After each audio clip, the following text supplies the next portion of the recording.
Thank you very much, Mr. Bradley Stroud, for being here with us in Modern Revenue Architects. Bradley Stroud from Stroud Link. Would you be happy to share with us what do you do? What's your area of expertise? How do you help businesses? Your story a little bit, and then let's go into just some casual questions as well. Sure, absolutely. Again, my name is Bradley Stroud. I'm president and CEO of Stroud Link and of Stroud Superior Plumbing. I actually have two businesses, and just started last year a second business with my youngest son, Josh, to start a plumbing business in our city of San Antonio. But my main business that I've been involved in this industry for over 27 years. So as you can tell, I'm one of the old geezers that involved in this business in the PEO industry. And then I started my brokerage firm about 20 plus years ago. And basically, what we do is help business with all their labor costs and services. And it's a very unique industry, but it's very, very much in demand. It is a business service that basically I think, of course, I'm a little biased, but I think every business needs. And I stumbled into this industry back in '97, and didn't even know you could do something like this. And it ended up working for 3 different companies, our PEO services, to figure out how this thing works. And then I realized each of these PEOs, PEO stands for Professional Employer Organization. Each of these PEOs have different niches, different specialties. And I thought, well, man, why don't I be a broker for PEOs like an insurance broker is for insurance, and help businesses find different options? And so that's what I started a little over 20 years ago, and have been doing it ever since, and been very blessed. We've been very happy. And now we are not just local in the San Antonio region, but we're national. So I have over 80 plus PEOs nationwide that my firm represents, helping businesses find the right PEO for what they need. And I have about a dozen for international services, whether it be businesses internationally that are trying to do business in the United States, or businesses in the United States that are trying to do business internationally. And so we pretty well can find a fit for about anyone, no matter what their needs are when it comes to labor services. Right. So in that case, for PEO, basically it will be referring to as Professional Employer Organization. Is that correct? Yep. And right. Let's say it's like talent related benefits for employers, payroll, things like that, compensation. Yeah, anything that has to do with the labor side of the business, a PEO will handle. And that's They basically have 4 core services: payroll, workers' comp, benefits, and HR. Mm-hmm. But how they do those services, where they do those services, and the breadth and width of all those services is very different from one PEO to the other. There are some PEOs that are only regionalized, that can only do their services and licensed in certain states.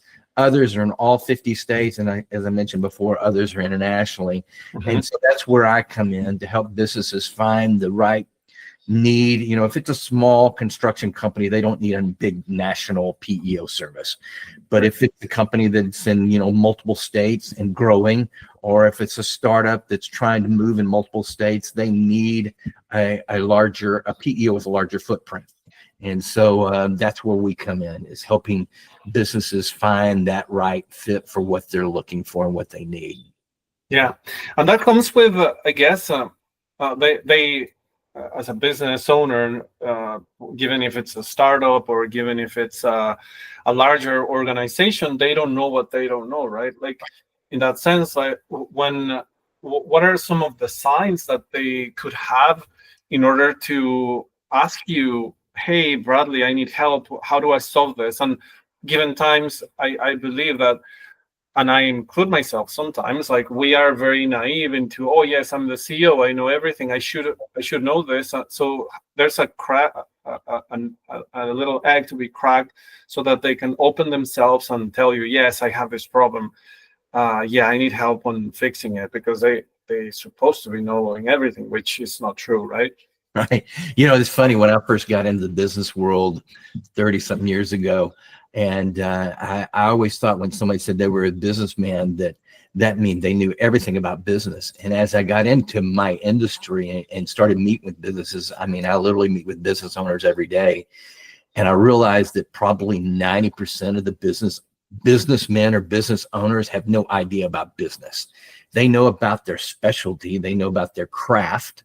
And they know how to build a construction site, or build a building, or build a home, or they may be a physician and understand their medical field, but they don't understand business. And that's one of the things I learned that was really striking to me early on. But going back to your original point, probably 95% of businesses today have never heard of a PEO service. They don't know what they are. In our industry, we've been around for 50 years. We have been very lacklustrous, if I guess it's a good word to use, in promoting our industry. So we've not done a good job in really making the business community aware of who we are and what we do. And for me as a broker for that industry, that's a good thing. It means there's a lot of opportunities out there. And so, you know, education is a big part of it. But basically, most every business is struggling with labor cost. It doesn't matter if you're in construction, or if you're in the medical field, or transportation. It doesn't matter, whatever industry, and you're struggling with how to attract good talent and to keep the good talent. Because one of the most expensive things a business owner goes through is, once they finally get some good talent, a good employee that they're excited to have, and all the time and investment and energy that they put in training that employee, then the challenge is keeping them, because then they find another opportunity somewhere else that has better benefits, better opportunities. They jump off to them, and then they've got to go through this whole process all again. That is expensive. That takes up time. It takes up its cost. And so to be able to find somebody and track them and keep them is very important to most any business. And that's really where a good PEO comes in. We can help businesses attract and keep good talent because of the benefits that we bring to the table, which may lead us to the next question, which is, what do they do? You know, and how do they do it? Yeah. But I don't want to get ahead of myself, Luis. So I'll direct me. No, yeah, that's good. I love it. You can answer the next question, and my subsequent question was going to go into the fact, so maybe so we don't forget, the fact of the new generations versus the old times, where I've been in places that I've seen people retire. I've been in places that I've seen people working for 20, 30 years. You don't see that anymore. Oftentimes, you just see LinkedIn profiles that are switching over every other year, or every 2 years, whatever. So it's kind of like a constant. So might as well, you need more this service that you're mentioning, and the cost that they are spending or expressing, these companies, is higher because their rotations are naturally bigger now. So just wanted to double check your statement, which is right now it's further. It is a bigger problem than maybe it was like 10, 20 years ago. Oh, absolutely. Yeah, that's exactly right. It's just one of many challenges that a business owner goes through, but it's one of the biggest challenges because the labor side of the business is the heart and soul of the business. And so it's something that is weighing on the minds and hearts of most business owners all the time. But to give you an idea, basically how a PEO functions, and I'll first start by just giving you basically a 50,000 foot overview of what the whole core function and purpose of the PEO is that a PEO, again, is professional employee organization, but basically what they do is they pull businesses together. We pull businesses of all different sizes and shapes and industries, from whether it be in construction, white collar, gray collar, middle, white collar, gray collar, blue collar, oil service, transportation, healthcare, IT, SaaS, any of the industries that are in business right now, that have businesses that are have employees. A PEO pulls them together, and we leverage that pool. And to give you an example of pools, a small pool in my brokerage service of PEOs, a small PEO for me that has a pool is usually about 10 to 20 to 30,000 worksite employees. That's a small pool. And now I've got PEOs, mid-sized PEOs are 20 to 100 to 150,000 worksite employees. And now I've got PEOs up to 1 million and 1.5 million worksite employees. And they use that large pool to get huge discounts, like for health insurance and for workers' comp. And usually you're going to save 40% on health insurance alone, and the same savings in workers' comp alone as well. And there's some other advantages of that as well. But that's one of the main attractions, is because these large pools get such huge savings that businesses take advantage of that. And usually that savings alone, just in the health premium cost, will offset the cost of the PEO and then some. So usually it's a net savings for a business to use a PEO rather than just simply go out into the open market like they're doing right now. But that's kind of the 50,000 foot overview. And then usually, if I may, the next question is how do they pull these businesses together? And that's the real crux. That's the real secret sauce that is the beauty of how all this happens, because it is very regulated through state and federal regulations. Probably 30, 40 years ago, when I first got into it, there wasn't near as many regulations, and it was kind of the Wild Wild West show. But now it's very, very regulated. And what happens and how this is all put together, how they do the pools and how they're able to do what they do for businesses, is that in this type of relationship with the PEO and the client, through both the state and federal regulations, it's seen as a co-employer relationship. Co obviously being two. So let's say if you, Luis, have a business and you're my client and I'm the PEO.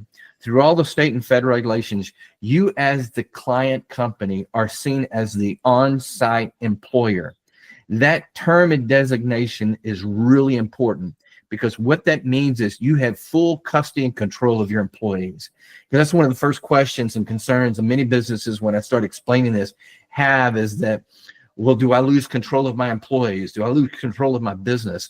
Are you going to be a partner in this thing and taking equity in my company? And the answer is absolutely not. The PEO has no desire to run your business. The PEO has no desire to take control of your business. You have full custody control. You do the hiring, firing, setting of wages as you normally do. You're seen as the on-site employer. The PEO, because again, it's co being two, the PEO is seen as the employer of record. So now you have an on-site employer and you have an employer of record.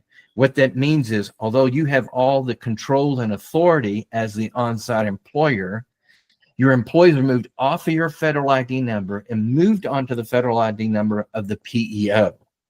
By doing that, the liabilities that you once had, because those employees were on your federal ID number, have just been shifted to me, the PEO, and put on my liability because they're on my FEIN number now. Okay, so it's giving you a shield of protection. You have the control, but the liabilities now that have been shifted. For example, if you were to have any unemployment claims, a lot of business struggle with employees leaving, getting terminated, and then filing for unemployment, and that affects your state unemployment tax rate. By doing this relationship, no longer is that affecting your tax rate. It's now affecting the PEO's unemployment tax rate. Okay. But again, they have such a huge pool. It's only a blip on their screen because it doesn't affect them near as much as it was that local employer. So that's one of the areas. But now that they're on the PEO's FEIN number, the PEO has this liability. So they're required to provide the payroll service for that business because the employees are on their FEIN number. So they're liable for all the payroll taxes, your 940s, your 941s, your FICA, FUTA, SUTA, all the things that are the normal taxes that a business has to go through in the United States. PEO is now responsible for and liable for. So the buck stops with them. So that type is important. That's very important in this industry for them to understand that. In addition to that, if the employees are on the federal ID number of the PEO has their own workers' comp master policy. And so the employees are no longer on the company's workers' comp policy. They're on the PEO's. Now, through all the regulations now, they can opt out of that and carve that portion out and stay on their policy. But my question is always why? Because by keeping them on the PEO's policy, if there is a workers' comp claim, that claim is no longer tacked against the client company. It's tacked against the PEO because it's on their policy. Now that the PEO is taking on all these liabilities, whether it be in the payroll taxes and unemployment claims, or whether it be in the workers' comp claim, it behooves them to give all this additional support. So because they have a vested interest that employee is in a healthy and safe environment, and that the employer is able to attract and keep good talent. So they provide all the safety and risk consulting and management and training. The PEO will provide it as an additional service because they want to make sure it's a safe environment, because they don't want any workers' comp claims because it's going to come back on them. In addition to that, they provide all the health benefits. Most of them have a group master policy with one of the traditional insurance plans, whether it be Aetna or Blue Cross or United, and they can provide that. There are other PEOs that will have alternative plans that I think work even better and are even half the cost, literally half the cost than the savings you can get with the traditional plans. And I've been on one myself with one of the PEOs. I practice what I preach. I have two different companies and both of them are on PEO services, but I've been very selective because I have options as a broker, and I've selected those to have very creative outside the box approaches to like health insurance. It's literally half the cost. And for businesses, realizing one of their major expenses is with health insurance, to be able to save literally 50% on premium than what they're currently doing even right now is a massive savings for a lot of businesses. So that's available. Not only that, but in the benefit world, the PEOs will provide your dental and your vision, your voluntary products, and your 401k. All that is just part of the service. So they're not having to go and shop for those other things.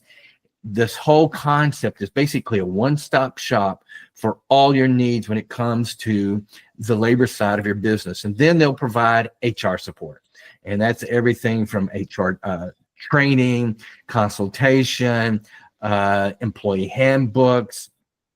I should have mentioned, even with the safety risk management, the safety and risk management will provide customized safety manuals and safety programs for the company. And at the same time, they'll do that with the HR support. They'll provide customized employee handbooks, and they will consult on how to properly hire an employee, how to properly discipline an employee, how to properly terminate.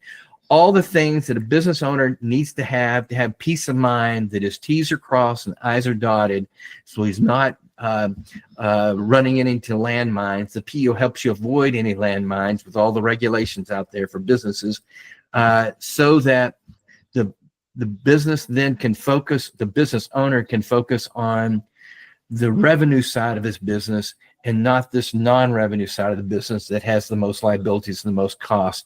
The PEO takes care of all that side of it. So I said a whole lot to kind of give you basically a quick overview of how this functions. This is amazing. I see this as a lot of myths, a lot of misunderstanding, or maybe the not knowing that this type of mechanism exists. So you cover a lot in terms of it pays for itself sometimes, or you probably in some occasions would be half of what they are paying right now. Absolutely. And like I said, to 85 to 90% of our customers, it will find that it's far less expensive. It's cheaper to go with a PEO, the right PEO. Let me qualify that with the right PEO. That's where we come in as brokers, and then to go out to the open market. And there's some huge advantages that PEOs can bring that most business owners didn't even know was accessible to them. And so, yes. Beautiful. I love it. So there's, I guess the challenge here, I'll be assuming it will be the educational side of things, where I love it because now what you mentioned a lot of the things that our listeners or whoever's going to be watching this will be kind of educated, where they will see an opportunity for changing whatever they have right now into a better position with a brokerage. And to be honest, a broker would be providing probably what they have. It's fine, and it's not something that they might change. But what if, I mean, in this case, 90%, 95% of people of business owners would have a substantial benefit on doing a mechanism like the one that you mentioned. So I think that's a good segue to ask you what we were discussing in terms of the rotation of personnel and things like that. Do you feel that right now there's more? And you mentioned that there's you're on your plumbing company, on those type of businesses. How do you feel that's affecting before, like, or comparing it to like 10, 20 years ago, rotation of personnel and just churn or things like that? Yeah, I mean, we've all, I mean, I'm much older than you are. I can tell you're probably half my age, but back my years ago, people pride themselves that they were a part of a business for 30, 40, 50 years. And now, you know, employees are, and I think there's going to be an evolution of this. I think employees kind of got caught up with, I'm going to go after the best deal available. And a lot of businesses are starting to draw the line in the sand and wanting to know, are you committed to helping this company grow? And are you committed to be a part of this company long term? If you're just jumping on board and waiting for the next better offer, and a lot of people have done that. A lot of employees have kind of gotten the habit of doing that over quite a few years. But a lot of businesses, as I mentioned, are kind of drawing the line in the sand and saying, no more of this. You're either with us or you're not. And so we're starting to see a kind of a curve in that transition. We're seeing an evolution again of sorts of people realizing that they need to find a place that they can build a career in and stick with. And it's really better for them if the average person realize it's not benefiting them. They're not helping themselves jumping from one business to another business to another business. It's going to come back and bite them in the long run. It's going to be so much more beneficial to them and their families if they can find a place that they can establish and build a life and a home and a career with. Yeah, I totally agree with that statement. I don't know if it's half your age. You don't look that old. I just turned 65. So, in fact, I got my Medicare card, and I almost had to take a moment of silence because I thought, I'm just not old enough to have a Medicare card. I just couldn't believe that I had a Medicare card. So it's taking me adjustment to get used to that because I'm not feeling it. I feel 35, not 65. Yeah, I love this interview because I can feel the energy and the joy, and yeah, you're a good person. Well, Yeah, appreciate it. yeah.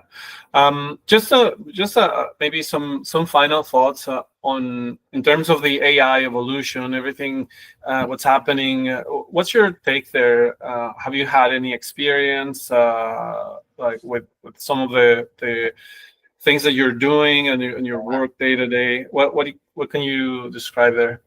Honestly, I'm right in the middle of that already. I have a marketing director, and we've had meeting after meeting after meeting after meeting with countless different AI businesses, marketing businesses that are driven by AI. And my brokerage firm is its heartblood is marketing, and so we're speaking with a lot of marketing companies and learning more and more about how AI plays a role in every aspect of whether it be marketing. I'm looking at even some platforms and helping with AI, just keep me organized in general, because I have so many different areas now that I'm working on, that I don't have just PEO now. I've got 5 verticals. I have a program, a vertical just for group health insurance, specifically for 1099 self-employed individuals that have never had access to group health insurance. They now have access through this program that we have called 1099grouphealthinsurance.com. It's all driven virtually. And I've got other products as well that we're really excited about that we're just launching, and AI is a big part of that. So I believe, I think with anything that's new and transformative and disruptive like AI, it has its pros and cons, and a lot of people are scared to death of it. And I'm kind of in the middle of the road. I think it's very exciting. I think it's going to be transformative. I do believe that if people are not using AI right now, that they're going to be left behind very quickly with whatever industry they're in. And so we don't want to be guilty of that. So we're trying to be good stewards with what we have, and we're trying to learn and figure out what we have, and take it to our advantage. With anything, there can always be an extreme, and so I'm confident there's always going to be a human element one way or another. AI is just used to support what our goals and initiatives are, whatever industry that may be. And so trying to keep all that in perspective, and be responsible with what we have and what we're given, I think is important. But AI is a huge tool that's going to change society, and it's already starting. We're at the genesis of it now, and people are blown away with what AI is doing now. And again, we're only at the genesis of it. 3, 5, 10 years from now, it's going to be, I can't even imagine what it's going to look like. But I believe in the right hands, with the right people handling it responsibly, it can be transformative, even in the business community in general. Yeah, and based on what you said, the outputs of this technology it's going to be as good as the input. So if you know what you're doing, if you have a lot of experience, and you input this this feed of requests or research or whatever, it's going to provide you with an amazing answer or amazing results. And yes, like we've seen in our end, transformations around business intelligence, agents that are booking appointments, voice, text, you name it. It's just if before we were able to accomplish things with just little automations, right now it's just crazy, all the things that we could do. Yeah, when I first heard about AI, and first introduced to one, particularly when Grok 3, and I downloaded it and did a little research on it and started asking questions just out of curiosity. My first question was, do you know what a PEO is? And then the second was, have you heard of Stroud? And literally in seconds, it gave me a complete, page after page definition and overview of both the PEO and my company. And I was shocked. I had no idea. And it wasn't, something that happened, a day later or did a lot of research. I mean, literally in nanoseconds, it was just populating the screen of all this information. I even went so far as says, can you give me a marketing plan for our industry? And literally in 3 seconds, it populated an entire marketing plan. This is a game changer. It's a complete game changer. So, handle it, put in the right hands. Of course, anything can get out of hand, and I'm sure there's going to be some regulations and stuff that are going to have to happen at some point in time with people a lot smarter than me that knows behind the scenes. But I've tried to keep this in a positive light, glass being half full, and see that there's some great opportunities, especially in the medical field, the research world, the science fields. This could be life-changing for a lot of people. Yeah, absolutely. So we have a company in Mexico that is it's a cheese. We have like a formula that enhances cheese production. So we've always had some help in terms of chemical engineers and things like that. So you can imagine what happened with it when this technology started. We were able to have our own chemical engineer in our pocket and ask questions about, hey, density, I'm having this issue, hey, molding, whatever. Like it just tells you, oh, it's because this, you should do this, dry it, put it, whatever. And it's just like, what is this thing? Like, it's insane. Like, and like you said, like marketing scenarios. So basically, Bartley is saying if you're not using it, you're going to be left behind. And I agree. Yeah, and quickly too. Left behind quickly. Yeah. You can't be an old dinosaur nowadays and survive in business. You've got to, and that was one of the things that I had to come to grips with. And again, I'm 65, and I've realized several months ago that I was on a fork of the road. I either keep doing what I'm doing, and the old saying is, Einstein said the definition of insanity is keep doing the same thing over and over and expecting something different. And I realized I need to take that other direction in the fork in the road and do a lot of changing. So I'm actually in the process of doing some major changes in our businesses, and so we're really excited about the opportunities that's coming, and it looks like the horizon is very bright. So we're excited. I love it, Bradley. And with that note, I would like to thank you very much for your contribution in this episode. Well, thank you for your time. Yeah, we'll be in touch. And I don't know if you have any final remarks, but I would like to just end it with a statement you provided on the Einstein definition of insanity, which I love as well. Yeah, I appreciate your time. Thank you so much, Luis. And I'll look forward to speaking with you again, and wish you guys all continued success and blessings. Thank you. Same feeling my way as well. Thank you very much. Now, Luis, will you be sending this to me?